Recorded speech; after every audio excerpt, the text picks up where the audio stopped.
Good afternoon. My name is Kathy Schultz. I am the Water Education Specialist with the California Department of Water Resources. Welcome to Water Wednesday. This month's Water Wednesdays are looking at issues of access and equity in regards to water. If you joined us for our two previous programs, you heard that over 2 million people in the United States don't have access to clean, safe drinking water. And approximately 1 million of those people live right here in California. There are numerous reasons that people don't have access to clean, safe water. And as we heard last week, DWR, along with its partners, is working to address these reasons and help implement California's Human Right to Water law, which states that every human being has the right to safe, clean, affordable, and accessible water, adequate for human consumption, cooking, and sanitary purposes. But one of the things that makes getting water to people so tricky in general is that the weather in California is really unpredictable from year to year. We live in a Mediterranean climate with hot, dry summers and cool, hopefully wet winters. Most of our rain and snow actually falls in just a short 3-month period. And if those months are dry, we may face water shortages. If you've been following the news, you know that in the last 2 years have been drier than normal. In fact, Governor Newsom recently declared that 41 of California's 58 counties are in a state of drought. The mission of the California Department of Water Resources is to sustainably manage the water resources of California in cooperation with other agencies to benefit the state's people and protect, restore, and enhance the natural and human environments. And one of the ways that we do this is through our Water Use and Efficiency Program, or WUE, as we called it. WUE provides a number of services, from grant funding to technical assistance, all sorts of different methods that can help individuals and communities conserve water and use it efficiently, not just during drought years, but during the more or less average years and the really wet ones too.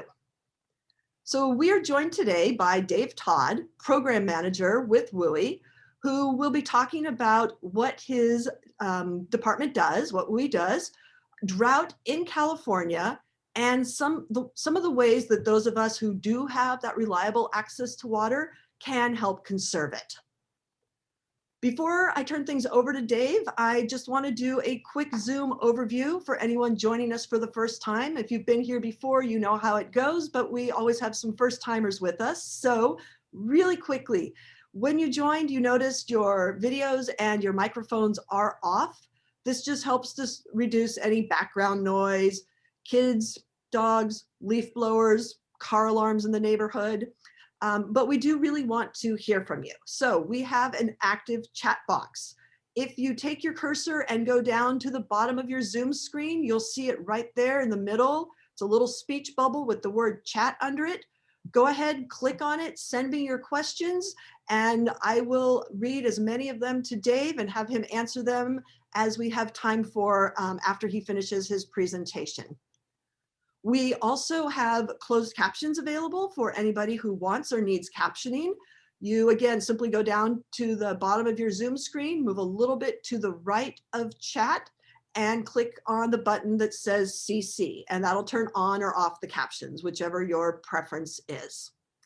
So that's how our Zoom program works. And I'm going to turn things over to Dave to talk about droughts and mega droughts and our challenges. Thanks for being here, Dave.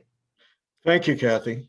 And we'll now go to that. Today we're talking about droughts and mega droughts because that's our challenge in California. We could talk about megalodon, the extinct prehistoric shark, but they are extinct. On the other hand, mega droughts are still with us. And the historic drought record shows 35 major droughts since 800 AD in California, and 4 of those were mega droughts. And the mega droughts defined as being 20 years or more in length, could be 40 or even up to 60 years long. So 1,200 years of drought conditions in Western North America show 4 periods of mega drought. And the 30 years of statewide precipitation records show far more dry years, shown here in red, than wet years. So currently, there's a mega drought in the Colorado River Basin. And why, you might ask, should people in California be concerned about that? And it's because much of the water that's supplied to Southern California is stored in Lake Mead in Nevada on the Colorado River. So what happens when a drought begins? Well, first of all, it takes a while for people to even become aware of it, because it can take 1 or 2 or even 3 years before people are fully aware of it. And once they become aware, then they start to become concerned and start thinking about maybe there should be ways to save water. But if the drought lasts for longer than, say, 3 or 4 years, then some people begin to panic. And that can last until finally it rains again. And then people start to relax and they forget about saving water and they forget about what it was like during the drought. And that leads to a period of apathy, which lasts until the next drought. And that's what we call the hydrological cycle. So this graphic shows the large drop represents all of the liquid fresh water on Earth, and the small drop shows fresh water in lakes and rivers. It's not very much, is it? So where does our water come from in California? Well, your faucet is just the tip of a technological pyramid. The source of water in California, there's 2, and one is the snowpack in the Sierra, and the other is precipitation that falls to ground and forms the lakes, rivers, and streams. And a portion of that filters through the soil and becomes part of the underground aquifer. So the surface water is gathered in major rivers, state, federal, and local water projects, and it's stored in reservoirs and dams, and then distributed through aqueducts, canals, distribution pipes, until finally in cities it comes out at the tip of the technological pyramid at your faucets. And then the used water is disposed of through pipes and reaches the wastewater treatment plant where it can be reclaimed. So my job is to help make water conservation a California way of life. And you can help do this because water efficiency measures save water and money, and saving water saves electricity. 20% of all electricity used in California is used to produce, distribute, treat, and dispose of water. And reducing the amount of electricity used for that purpose also reduces greenhouse gas emissions. So how can you help? Well, wash a full load in the clothes washer and also in the dishwasher. Fix leaks, because an average California home loses 31 gallons of water per day to leaks. Toilet leaks are the most common, typically from the flapper valve, and then faucets, irrigation systems, and pipes. Also, please use less water outdoors. Use a broom for cleaning your sidewalk and driveway rather than an open hose or spray nozzle. And you can also help save water outdoors because it's estimated that residential customers use 50 to 60% of all their water outdoors on turf. And if you reduce the amount of turf or replace it with drought tolerant plants and trees, you can help reduce water use. So the state turf replacement rebate program during the last drought replaced 15.5 million square feet of lawns. And the annual savings from that were 529,507,000 gallons of water per year, 2,366 megawatt hours of electricity, and 529 metric tons of greenhouse gases. I mentioned recycled water earlier, and some of that water is treated to nearly drinking water standards in many communities around the state now. And some of that water can be applied to landscapes and for other non-potable drinking water purposes. In addition, the California counties are planning and working diligently to prepare for this drought as well as the next drought. But drought impacts some communities more severely than others. And during the last drought, there were several communities in this, particularly in the Central Valley, that ran out of drinking water. And these photographs show the community, unincorporated community of East Porterville in the Central Valley. And what happened there was that most of the residents in that community had wells in their backyards, and that's where their water supply came from. But when the drought began, groundwater levels started to drop, and eventually they dropped below the level of the wells. And once that happened, people no longer had water to drink, to prepare food with, to take showers with, or for any other purpose. So they were in a desperate situation. The Department of Water Resources stepped in and supplied bottled water to the people in that community for more than a year. And during that period, the department also worked with the city of Porterville to extend its water service supply lines to the community of East Porterville to help restore their drinking water. And now they have a good, clean, affordable supply of fresh water once again. So please keep saving. We want to thank you for fixing those leaky faucets. We really appreciate it. And make water conservation a way of life, please. This is my contact information. You can reach me here during office hours. After office hours, I might be in the Sierra checking the snowpack. Thank you.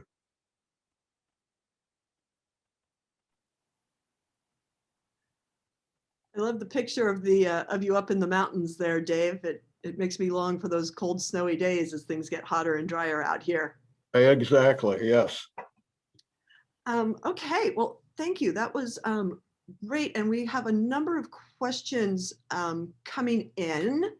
The first one is about the mega droughts. Can a mega drought be broken in just one wet year? Very unlikely. You may remember some of you at least may remember the droughts of the late 80s, early 90s, or maybe your parents remember it. And they had what they called a miracle March during that 6-year drought. And it really rained in March, but that's not enough to break a drought because the following 2 years were dry. And so it took a while, several years to get out of that drought. Mega droughts can have periods like that also. They can have so-called miracle Marches or even a wet year, but it's not enough to break the drought. And part of the reason is, for instance, during this past drought, when surface water supplies dropped, then people started pumping more groundwater. And in a drought year, typically instead of 40% of the water supply during a normal year, 60% of the water supply comes from underground. But in parts of California, the groundwater level dropped and the land subsided, and that made it difficult to transport water. In certain parts of California, and I heard this from a biopaleontologist at the Page Museum in Los Angeles, he told me about near Palm Springs, the groundwater there came from the melt of the last ice age. And he said it wouldn't be replenished by natural means until after the end of the next ice age. And we really can't wait for that. So that's why we're encouraging communities and the water systems to artificially recharge the groundwater supply. And that can be done during wet years. And communities like Fresno and in Orange County have been doing it for decades. That was one of the other questions that just came in about can restoring our aquifers during wet years help? The question is to help prevent droughts, but it doesn't really help prevent a drought, does it? It helps prepare for a drought. Okay. I mean, drought is a natural phenomenon that we don't have control of. Mm-hmm. But if we can recharge our aquifers or restore our aquifers during those wet years, then we're in better shape when the next drought rolls around. Exactly. What we have control over is our actions. Great. And we actually heard a little bit about one of the programs that DWR is working on. We heard about in April, FloodMar, which is flood managed aquifer recharge, which is working on restoring those groundwater aquifers. Yeah, that's exactly right. Okay, so another question is just, and I don't know, you may have already addressed this with this last one, but why didn't the wet years of 2019 and 2017 stop our drought in California? Or it didn't, it kind of put a pause on it though, didn't it? It was basically a pause. And, it's kind of, the definition of a drought is kind of hazy because there's droughts caused by lack of rainfall or, reduced water supply. But, if we have 2 wet years like we did, it fills and the reservoirs got filled. Well, technically we might be in a drought, but we have enough water supply to get us through those 2 years. But then you have a 3rd year like we're in right now, and then we have to really start thinking about what we're going to do to prepare and make it through this next drought. Got it. One of the things you talked about doing during the last drought was switching away from turf. And one of our viewers is asking if the water saving switch from turf outweighs the negative side effect of local urban heat island effect. Well, what we recommended in our program was that people replace turf, which is water thirsty, with drought tolerant plant material and trees and mulch. And that mitigates any heat island effect. Got it. So you don't have to pave over your yard. You can put in native plants and low water plants. Please don't pave over your yard. So it's not even, you don't have to, it's please don't. Yes, yes. Got it. Okay. Let's see. I am scrolling through these and let's see. Can you speak a little bit more about how aquifers are recharged and if there's anything that individuals can do on their own or as part of their community to help with that? Sure. Well, first there's natural recharge, and that would be from the rainfall that falls on the ground and soaks down through the soil to the groundwater level. But there's also artificial recharge, which I mentioned earlier. And for instance, at the city of Fresno, I worked there for about 20 years, and they had artificial recharge since the early 1970s. And the way they did it was they had rights to water from the San Joaquin River and also some fresh water from the Kings River. And it was delivered to the city through canals, and they developed a facility they called Leaky Acres for the reasons that will become obvious, because they dug deep channels in there where the water could soak through the soil, very sandy soil, and make its way back down to the underground aquifer. So they were able to reduce a portion of their supply that way, but they also made a partnership with the Fresno Metropolitan Flood Control District. And the Flood Control District at that time had, I think, maybe 80 or more flood control basins around town that were used when there were floods, for the overflow. But in the summer, you don't have any floods. So that's when the city would have its water delivered to those flood control basins and let the water soak back down through the ground there back to the aquifer. So doing that, they were able to, in many years, recharge much of their groundwater supply. Okay. And they went, well, let me add that they changed because before the groundwater recharge program, the groundwater level in Fresno was dropping at the rate of about a foot per year or 3 feet per year, I think. And it was changed to 1, and it might be less now. Mm-hmm. And now there's the new Sustainable Groundwater Management Act. So is that supposed to kind of halt where the groundwater is now, or is it actually looking at bringing the groundwater levels back up? Well, I don't know if they'll be able to bring it all the way back up because, we've been pumping groundwater in California for many decades. So it could be a while before that happens, but it's a start and it's the way to do it. It's sustainable water use. Got it. And that earlier question about when you were saying, please don't pave your yards. I mean, that's one way that if, depending on your location, if you don't pave areas, you're going to have better groundwater recharge too, right? Yeah, exactly right. I mean, I didn't mention what individuals can do because, on a large scale, a single person isn't going to make much difference. But when you have thousands and tens of thousands and even hundreds of thousands of homes that have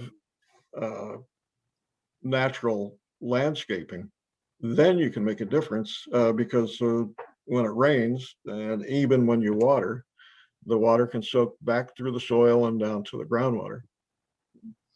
Is the turf replacement program still available, or is that something that, do you know if it might be coming back online? Well, the state turf replacement program ended on June 30th of 2020. However, the Metropolitan Water District of Southern California still has a turf replacement rebate program in effect. And, we'll have to wait and see whether, the state program reemerges. Mhm. I think the city of Sacramento may still have theirs. So if you live in a community and you're interested in doing that, it might be worth contacting your local water agency and seeing if that's available. Yeah, that's absolutely correct. Many local water suppliers and cities around the state do have turf rebate programs. And also during the drought, the state had high efficiency toilet rebate program. And we did a direct install program for the toilets in disadvantaged communities. Oh, okay, great. You mentioned fixing leaks. Is that something that is that something that's fairly simple that people can learn to do on their own? Are there good YouTube videos, or is that really something where you have to call out a plumber? I'd like to stop calling out a plumber.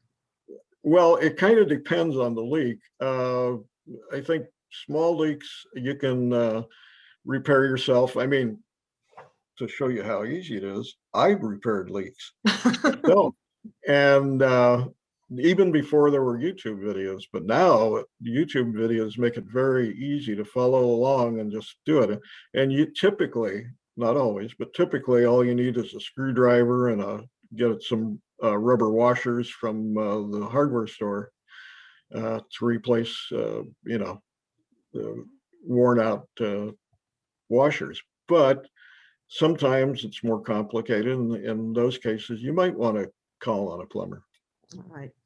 And we did get confirmation from one of your colleagues, or one of our colleagues, that there are several agencies that not only have turf rebates, but also rebates for irrigation equipment. So Correct. people are interested in pulling out their lawn, which almost functions as pavement. It's a pretty much an impermeable surface. And put in the native plants, that's an option. Well, yeah, you can also puncture, aerate your Oh, lawn, right. and that'll help water go through. And also, if you choose to keep your lawn, you can go to low impact sprinkler heads rather than the old, that's a technical term, type of sprinkler. Those are so much fun to run through. I know. I miss it. Yeah.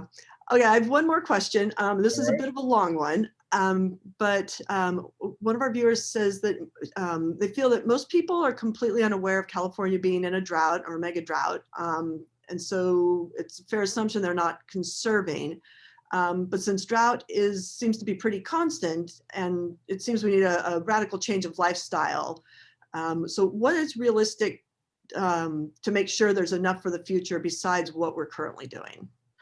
Well, first of all, we're not quite in an official mega drought at this point, but we are in a drought.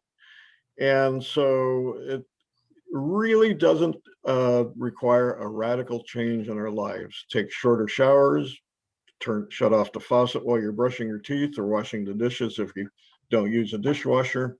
Um,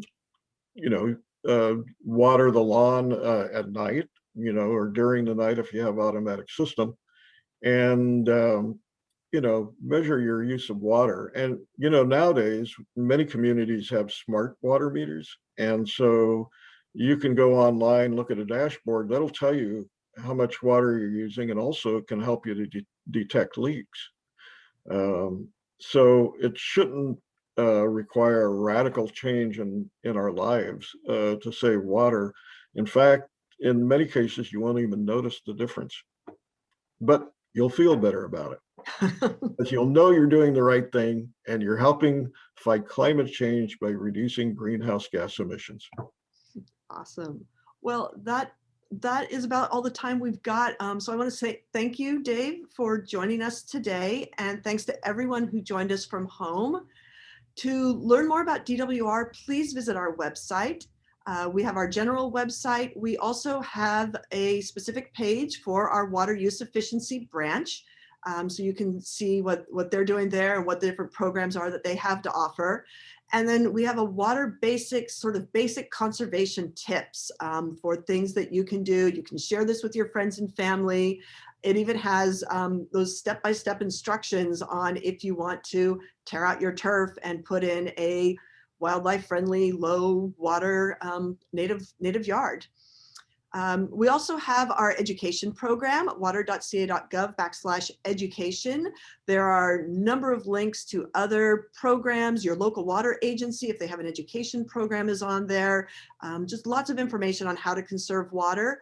We also provide free resources for teachers, parents, scout leaders on water conservation, on drought, on different ways to save water, even a really fun home water audit that you can do with your kids at home. Or if you're an adult and you want some help doing a home water audit, we're not going to ask for proof that you're doing it with the kids. So you're welcome to download that or order one from us. Let's see. We also work with a number of partners throughout the state to encourage and assist with water efficiency and conservation. These include Save Our Water at saveourwater.com, the California Rural Water Association, calruralwater.org, the Association of California Water Agencies, aqua.com, the California Water Efficiency Partnership, calwep.org, California Municipal Utilities Association, which is the cmua.org, and then Self-Help Enterprises. I'm not familiar with that one. Did we? Yes. Yeah, we contracted with them for various water projects around the state. Okay, excellent. So all of these are other websites that you can visit or direct people to find out more about water efficiency and water conservation. And of course, to stay abreast of what DWR is doing, please do follow us on social media. We are on Facebook, we're on Twitter, Instagram, YouTube, LinkedIn. All of our previous Water Wednesdays are available on YouTube, as well as videos on other DWR projects. And at this point, I just want to take a moment to thank everyone who's helped make these Water Wednesday presentations a success.